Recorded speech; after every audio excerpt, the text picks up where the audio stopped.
school. You know, let me ask you about that, because you're talking about how he compensated for it. He found things that really, he could enhance, that would enhance the kind of skills he had.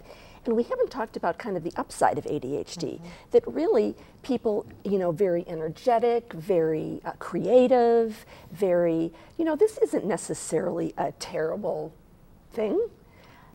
Except that when it disrupts your life. I have to say, even though there may seem to be some upsides, because the people I know with ADHD are very active and very on the go, but when they can't remember things they need to remember, and I don't mean just a little bit scatterbrained, I mean a lot. But you can even compensate for that. I mean, certain people can. If they had a large company and they're a very creative person, they have a secretary who keeps them on task, for example. Right. I mean, obviously everyone can't afford to do that, or you have a partner that does that, or you have a parent that helps you do that.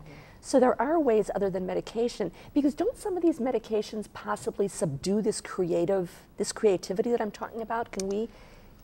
I've not really seen that that. Parents have not told me that.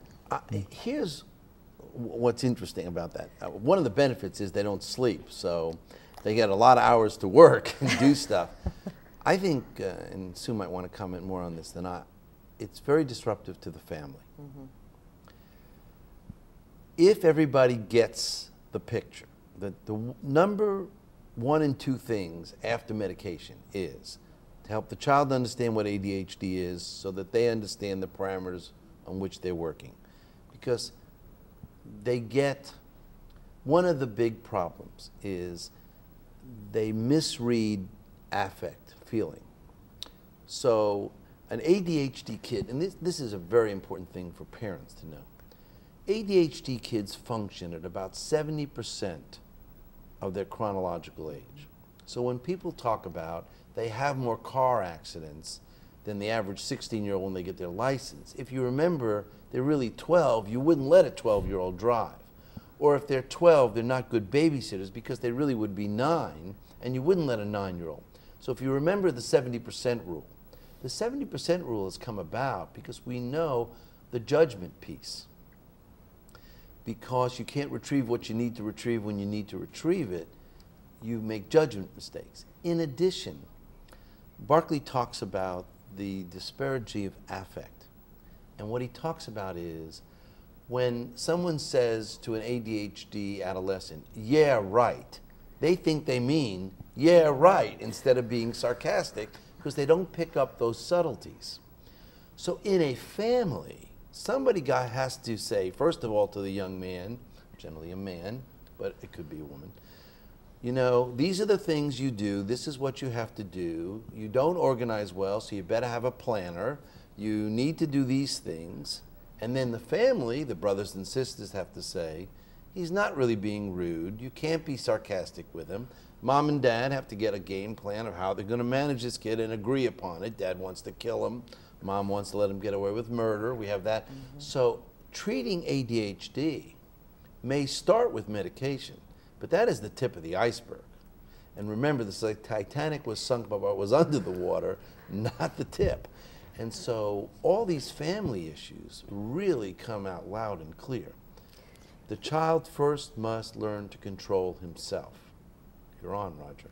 Well, That's the other really thing is there's a fairly high probability that one or the other of the parents will have ADHD. And so rather than helping to solve the problem in the family situation, they're often contributing or exacerbating it. Roger, let me ask you, because you actually take a different tact to the treatment of ADHD. Talk a little bit about neurofeedback and how that works. Well, the way I work is I do an assessment of how a person's brain is functioning by reading what the brainwave electrical activity is. And as Fred mentioned, we typically see diminished activity in the frontal lobes, the part of the brain that we use to think ahead about the consequences of what we're going to do, to plan our actions, to evaluate things, to stop and think before we jump off the cliff. And often we find in the assessment that a person's both the blood flow to the frontal lobes and the brainwave activity diminishes for people with ADHD. And so based on that assessment, there are a number of different kinds of training protocols that I can use to help people change the functional characteristics of their brain, which is what they try to do with the medications, but that's a temporary solution. While the medication is in the body, it changes the functional characteristics. Whereas by doing training over an extended period of time, we can actually change what the brainwave patterns are, and we can change what the oxygenated blood flow is to the frontal lobes. So in a sense, you are talking about a cure. Or are you not that brave to say that? Enabling people to train their brains so that they will function more adequately. And describe how you do that. How, if you're seeing someone, how did they learn? I mean, you're talking about changing brainwave patterns. How do they learn to do that? Well, there are two techniques. One is called hemoencephalography, hemo being blood. We are actually measuring what the blood flow is to the frontal lobes.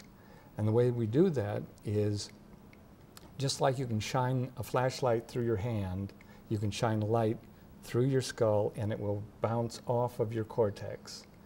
And we shine a very small infrared light and a red spectrum light through the skull, and it bounces off the frontal lobe cortex. And the difference in what is reflected in those two wave bands is a very, very good indicator of how bright the blood is, how bright red it is, literally how oxygenated the blood flow is. So giving a person continual feedback on how oxygenated their blood flow is, running it through a computer and giving them continuous feedback enables them to learn gradually to increase the blood flow. But how would they increase that oxygenation themselves, though? I still don't understand. It happens in two ways. One is through the training, they increase what is the sort of the base level of blood flow to their frontal lobes. So in their ordinary waking state, they're getting more blood to work for their frontal lobes to work more adequately. They also gradually learn what they need to do to consciously increase that blood flow, to say, this is a task that I want to focus on. Okay, I'm going to focus my attention, and part of focusing that attention literally means more blood flow to their frontal lobes.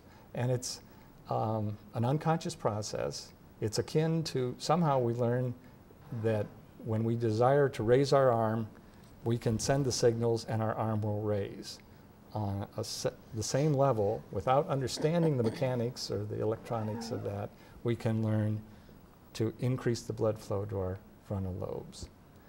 That's one training technique. The other involves the actual brainwave frequencies that predominate in the frontal lobes.